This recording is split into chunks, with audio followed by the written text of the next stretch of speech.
Welcome back for part 2 of our Salacious Shenanigans Storytime Saturdays. Let's get into it.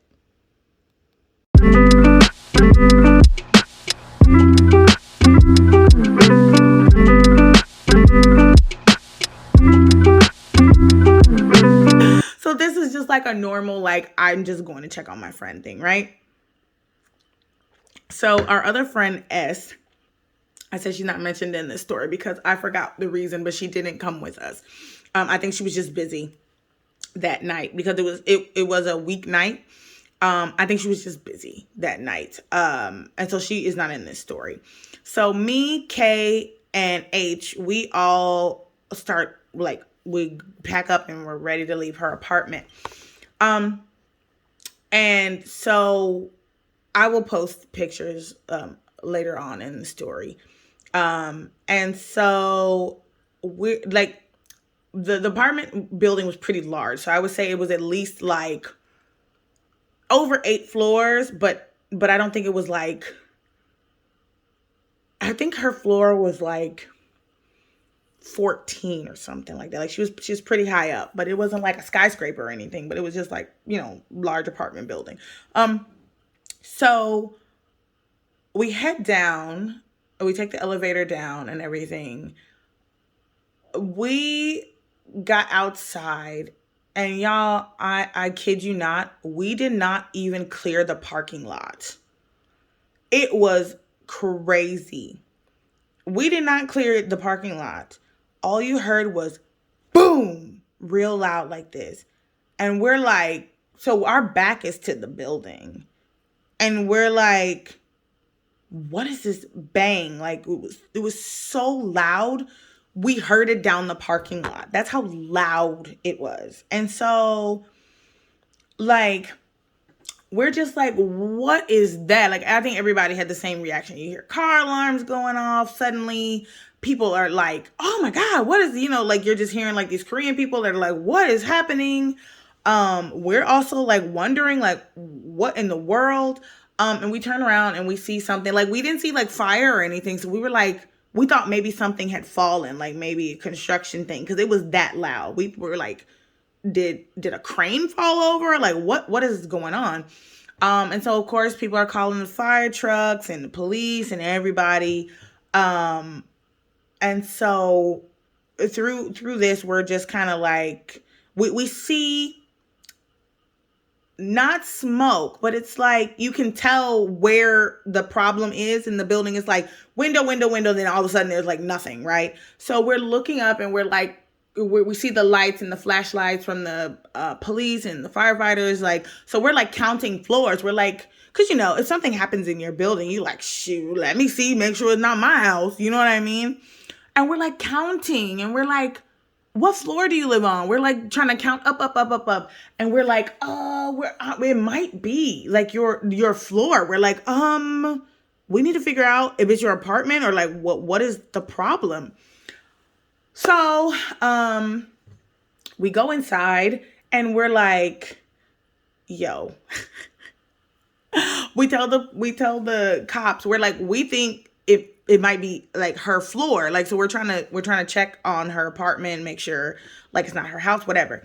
And the cops are like, what's your apartment number? Like asking her. And so she tells them the apartment number. They're like, we think it was your apartment.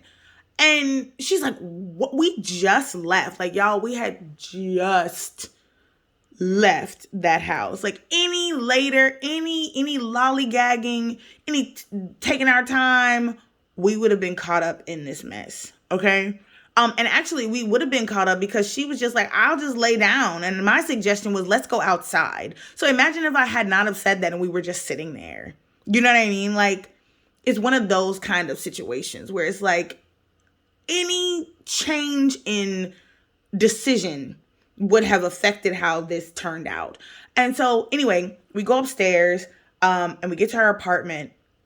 Her apartment front door was a steel door. Like, I don't know what you guys experiences with different houses and whatever, but it's like the metal door. You know what I mean? Not the entire door was metal. It's like a security door. And so that door, looks like the Hulk has punched it. It's like a dent, like going inverted like this, um, pointing outward toward the hallway. And first of all, we're like, huh? What in the world? Like, it literally looked like somebody, like the Hulk, like something like that. Like, you need to see how the Hulk like punches doors off and whatever. It looked like that. I don't think I have a picture of that front door, but I do have pictures of the other part of it. So anyway, we started asking the firefighters. Most of them didn't really speak English at all, so there was like my little bit of Korean that I could understand what they were saying.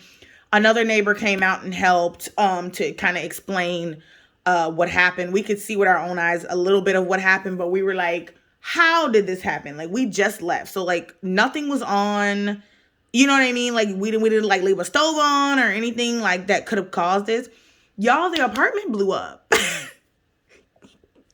Like, it was wild. Like, it is like not an exaggeration. Literally the apartment blew up.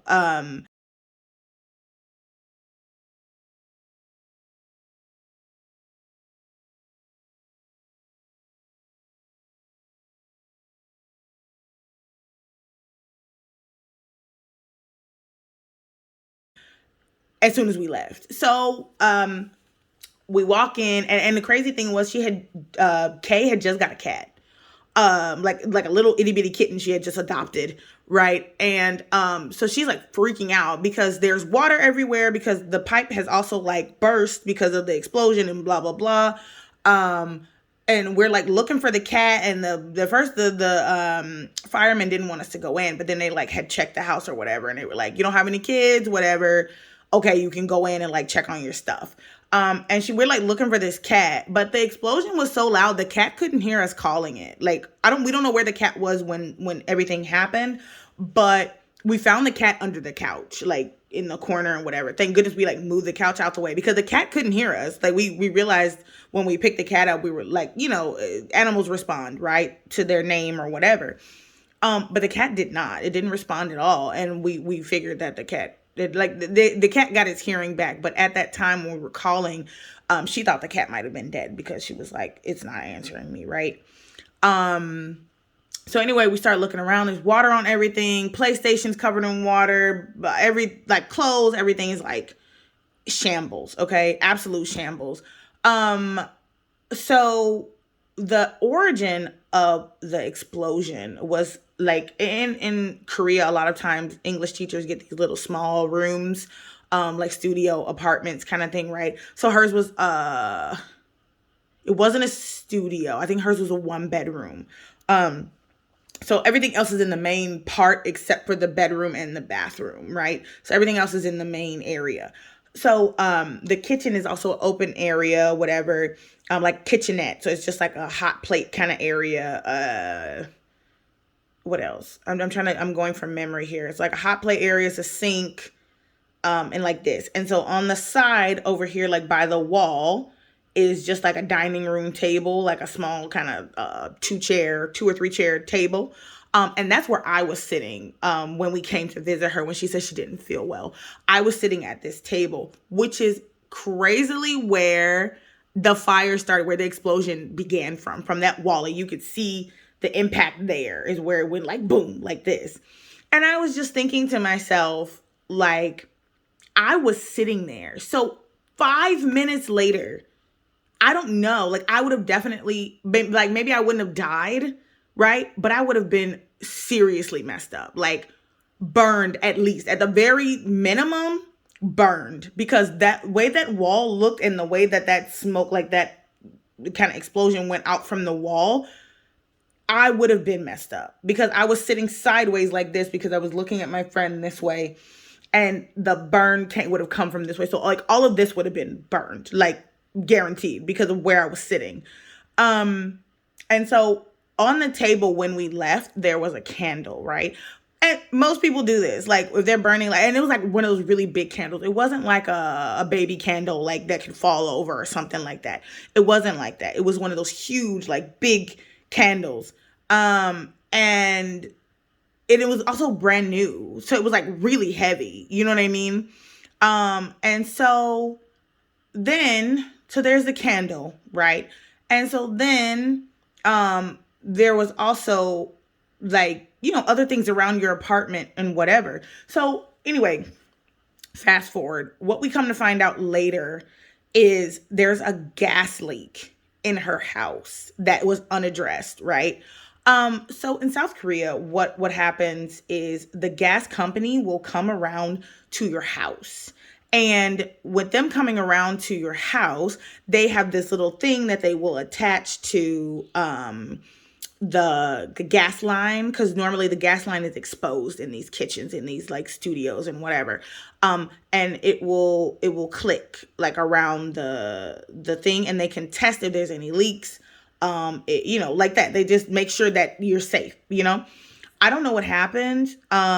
She said that they were supposed to come in, and either they rescheduled hers because she was at work or something like this. Either way, either they didn't check, or they came in and checked and didn't do a good job. I cannot remember which one it was.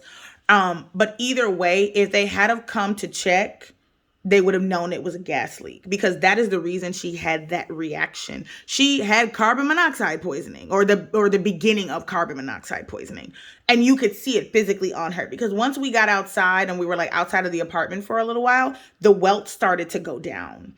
They didn't completely disappear because it had really like affected her. She had been in the house like a really long time, but you could see that they were going down, and they weren't itching as much and whatever. And so anyway, gas leak, turns out. But then the extra crazy part after all of this, I want to go into another part of this story. So when I first met Kay, one thing I do is I let my friends be who they are. Like, I don't try to make people change for me. Like, if you are a jerk, if you are a bad person, good person, whatever, my friends, I allow them to be who they are. Like, I let me choose if I want to be your friend, but be yourself. Let me choose based on who you actually are, right? And when I first met Kay, one of the first things she told me, like, after we like kind of got a little bit closer, she said, my mom hates me, and she is a witch, and she wants me dead. She was like, my mom hates me and she's trying to kill me, like that. And I was like, okay. Like, what can you say to that? Like, what? I can't protect you. Like, you know what I mean? Like, in that sort of situation, like, there's nothing I can do. I can just listen. I can only be an empathetic ear. And I'm thinking, like, not that it was untrue, but I was just like, that's intense. Like, that's all, like, and so anyway, and because her mom's a witch, she said she put a curse on her. That's what it was. She put a curse on her and wants her dead. So basically, she was saying that's the reason why things don't work out for her. And why like really, really crazy stuff happens to her. And I was like, okay, all right. Like, again, I'm just listening to this whole thing. So anyway, fast forward after everything has blown up, blah, blah, blah. Also with the blowing up of the apartment, the impact of that gas blowing up that apartment like that, it blew out the balcony. Like, there was a lot of Korean apartments, there's like a little balcony where you can do your laundry, hang your clothes like this, right? And it was glass. All of that was shattered. It was gone when we walked in.